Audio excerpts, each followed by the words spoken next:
clear to the finish line. Good run coming. Hurry, hurry. I mean the horse.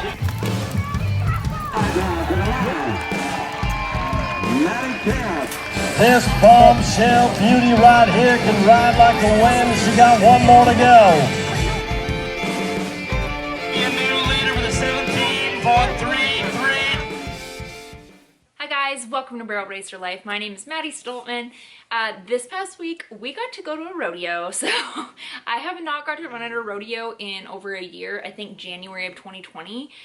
It's been a while. So the barrel races are awesome. I love going to the barrel races, but I'm a rodeo girl. I love them. So I was really excited to get to run at a rodeo, even though it was in the slack. We went up to Coulee Rodeo. So I'm going to show you guys a little bit about that, and then also a little behind the scenes kind of at home and doing some exercises with my horses. So I will show you what I got for you. All right, you guys, I've had to toughen up and remind myself that whole theory of dreams don't work unless you do. We have had the craziest wind here in Ellensburg, got to the point where we had gusts of up to 50 miles an hour, and I still had to ride horses. The wind wasn't going anywhere, so I just dressed warm, got my butt out there, and got it done anyway.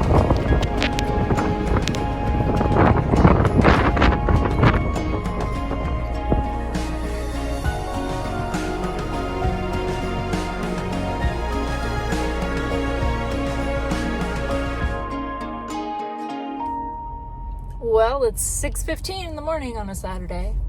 We are loaded up, headed north. Haven't been north for a very long time. We're going to Coulee. I'm up in the slack this morning, so I'm excited to run a rodeo even if it's slack. So headed up there, stoked. It's going to be great.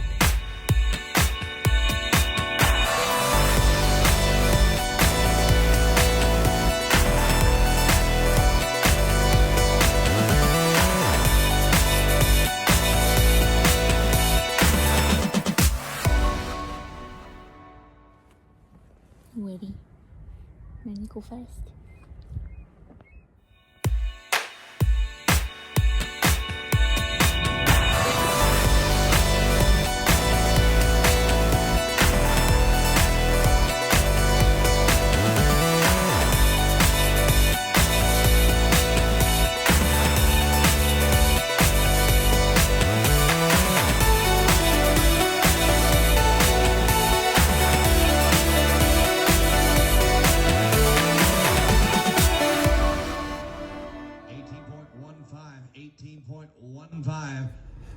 Well, all done at Coulee.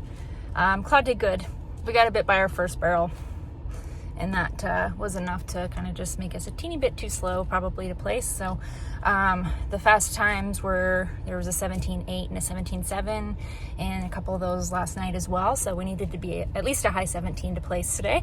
We're an 18.1, so not too far off, but on to the next one.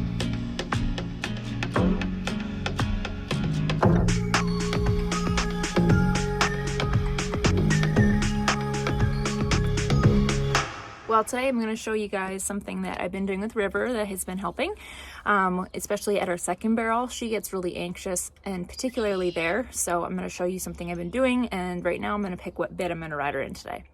All right, I'm going to show you what I've got set up here. So I'll do this usually with the full barrel pattern set. The guys are going to rope here today, so my barrels are all put away, so I'm just going to do it with one. But this would be my second barrel, essentially, and I've got 3 cones set up behind here, and these are to assure that I get my horse to the right spots, so enough pocket, and then also get her to the furthest, I call it the third point. Some of you guys will know what point 1, point 2, point 3 around your barrel turn is, but here in particular, giving her that extra space before we leave the turn is going to allow her to finish her turn nice and straight. So I've got 3 cones set up there, and then my distance estimates are terrible, but I'm going to say like 20 feet on either side, so that would be essentially down towards the timer. And then on the way to the third, I've got a couple more cones set up as well, so I'm going to show you what we're going to do here.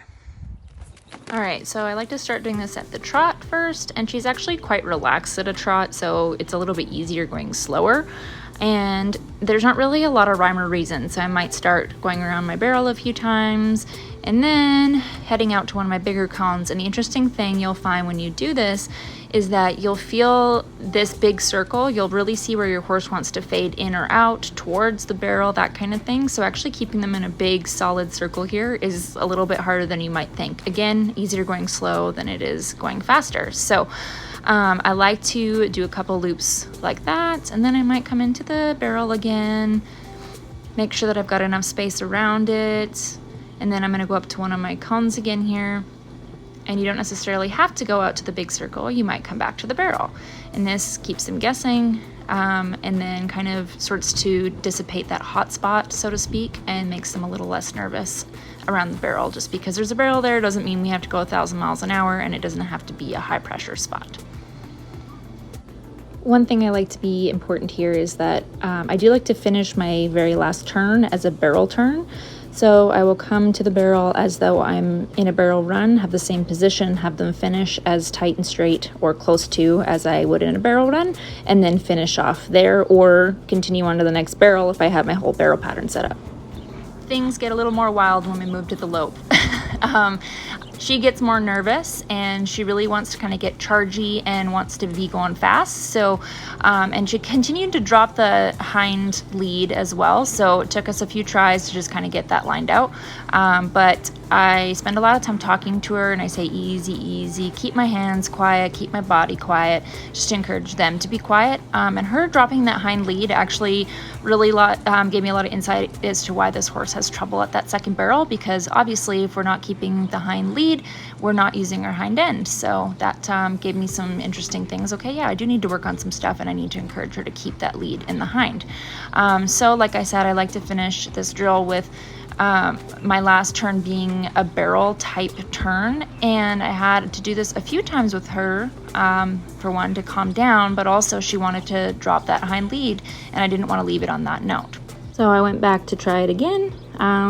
Decided that, okay, we're gonna keep that hind lead when we leave the barrel.